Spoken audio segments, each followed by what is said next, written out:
নজর রাখবো পরবর্তী সংবাদে। নেশাগ্রস্ত অবস্থায় দ্রুত গতিতে বাইক চালানো, দিতে হলো তার খেসারত, কিন্তু কিভাবে দেখাবো এবার সেই খবর। বিশালগড়ে রবিবার দুপুরে লিম্বতলী এলাকায় যান দুর্ঘটনা, গুরুতর আহত হলেন তিনজন, দুজনই যুবক এবং তার মধ্যে একজন ছিলেন মহিলা, অর্থাৎ টোটাল তিনজন আহত হয়েছেন দুর্ঘটনায়। আশঙ্কাজনক অবস্থায় বিশালগড় নিয়ে যাওয়া হয় হাসপাতালে, সেখান থেকে জীবিতেও রেফার করা হয়। নেশাগ্রস্ত অবস্থাতে তারা বাইক চালাচ্ছিলেন এবং দ্রুত গতি ছিল, যার কারণেই এই দুর্ঘটনা বলে এখনো পর্যন্ত খবর। কি বক্তব্য উঠে আসছে ঘটনাকে ঘিরে, শুনুন।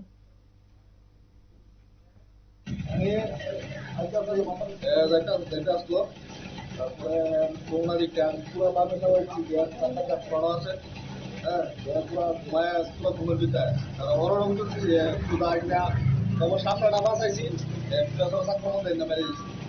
ঘটনা কোন জায়গায় হয়েছে? কতজন আহত হয়েছে? তিনজন। এই কোন গাড়ি আহত হয়েছে? মারুতি। তারা কোন কোন জায়গায় পাঠাইছেন আপনারা? তারা এখন আপনারা শুনলেন সংশ্লিষ্টের বক্তব্য। তবে বাইক নয়, দুই গাড়ির এই ক্ষেত্রে সংঘর্ষ। মধুপুর দিক থেকে একটি ট্রিপার গাড়ি লিম্বতলী এলাকায় পৌঁছাচ্ছিল, ঠিক অপরদিকে মারুতি অল্টো তীব্র গতিতে থাকার ফলে ট্রিপার গাড়িকে ধাক্কা মারে এবং যার কারণে দুর্ঘটনায় আহত হলেন তিনজন।